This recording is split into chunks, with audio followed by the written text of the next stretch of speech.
Where are the coveralls from? First is it of all, vintage? coveralls, this is thrifted. Your the favorite? sock, 2200.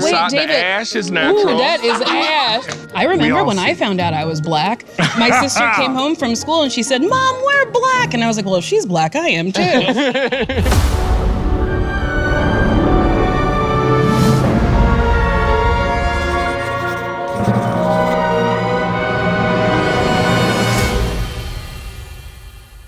I'm Tre Wesley, and I'm here with the writer, director, and cast of the American Society of Magical Negroes, Nicole Byer, writer-director Kobi Libii, Justice Smith, Anli Bogan, and Mr. David Allen Greer.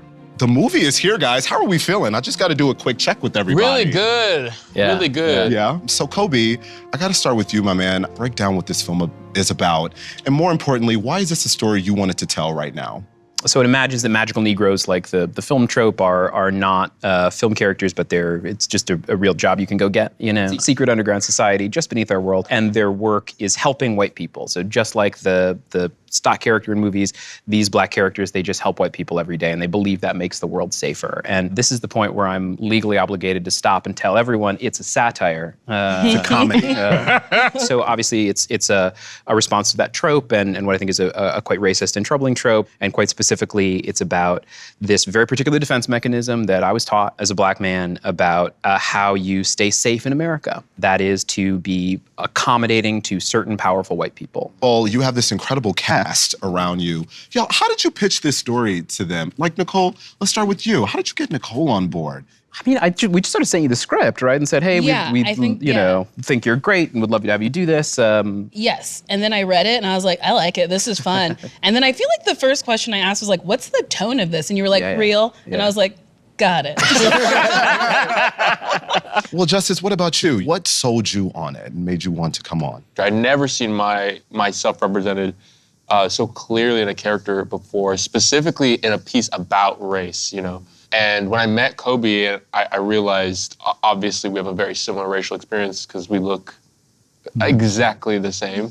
And we're wearing the similar colors today and everything. Kobi was so thoughtful about character and story, and he encouraged improv and collaboration. And shooting the film was literally one of the best, if not the best experiences I've ever had on a film. Anli, what about you? You know, I loved your character, and I was rooting for her the entire time. I just do want to say, this is my first movie, and I remember— Wait, what? This is my first movie, and so somebody was like, just so you know, it's all downhill from here. It never goes as well. But I got— Did I say that to you? Maybe it was you. Maybe it was you. Maybe it was like a couple people. I loved the script, and Lizzie felt really close to me. That's special. Yeah. And your very first feature film. Yeah. Yeah.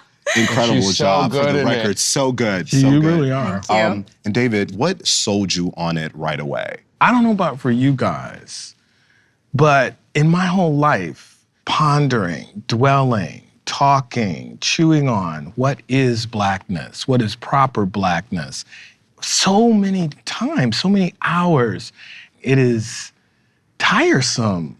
So it was refreshing that this kind of poked fun at all that. Yeah. And witness just the conversation the trailer generated, which is, are you representing us correctly? I mean, my followers told me that. Well, we know, David, that if you're in it, this is not gonna be some bullshit. And I was like, maybe. Don't put it on me. How did you find the perfect mix of comedy, satire, and still landing the message that you wanted to convey? For me, a lot of it is the weightier a topic is, the more I need to laugh. And especially with this subject matter, just so embarrassing and it's so painful that to me, the joy of play around it and silliness around it really helps me be able to look at it in the first instance, and I hope other people too. Absolutely, and of course we have some great comedians around us. Thank you. I'm curious, Nicole and David, from your perspective, have you seen comedy work that way in other films where they're covering tough topics, but it's through a comedic lens? I feel like most comedies, there's something serious at the root of it. If you took the jokes out, could be a drama. Like if you think about Sister Act, it's a woman who witnessed a murder who has to go into hiding.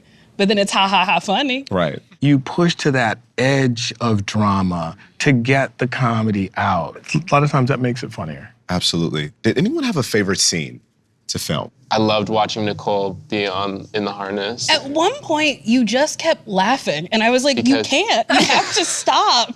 Because you're you very laughing funny. makes me laugh. Yeah, but you're very funny. Thank It's you. so hard. The thing that was so insane about the scenes with Nicole's character is that, you know, you have like 100 background actors. And the thing with background actors, they've never read the script, right? So they don't know.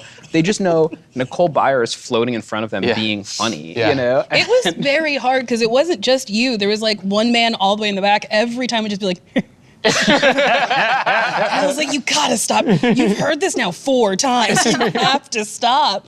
One question for you, Kobi, last question. What do you hope audiences walk away from most after they see it? I really do believe that anyone in the world can pick up this movie and watch it and have a meaningful experience with it, because, you know, there's a bunch of universal stuff to it. It's a love story. At the end of the day, it's a story about a guy who has trouble speaking up for himself, and I think that's something that a lot of people can connect with. But to me, it is a movie about being seen and background characters, magical Negroes, people who aren't seen, all people of color, anyone who's felt pushed into the background or pushed to the side or not seen as fully as they deserve to be seen. I hope it makes them feel a little bit more seen and invites them to be a little bit bolder and a little bit more themselves. I think that's an opportunity a lot of people can find in this film. Absolutely. Thank you all so much for your time and your energy. Congrats on this incredible film. And Thank you. That's a wrap for us right now. That's great. Thank you. Thank you. Go see the movie. Go see it. Go see the film.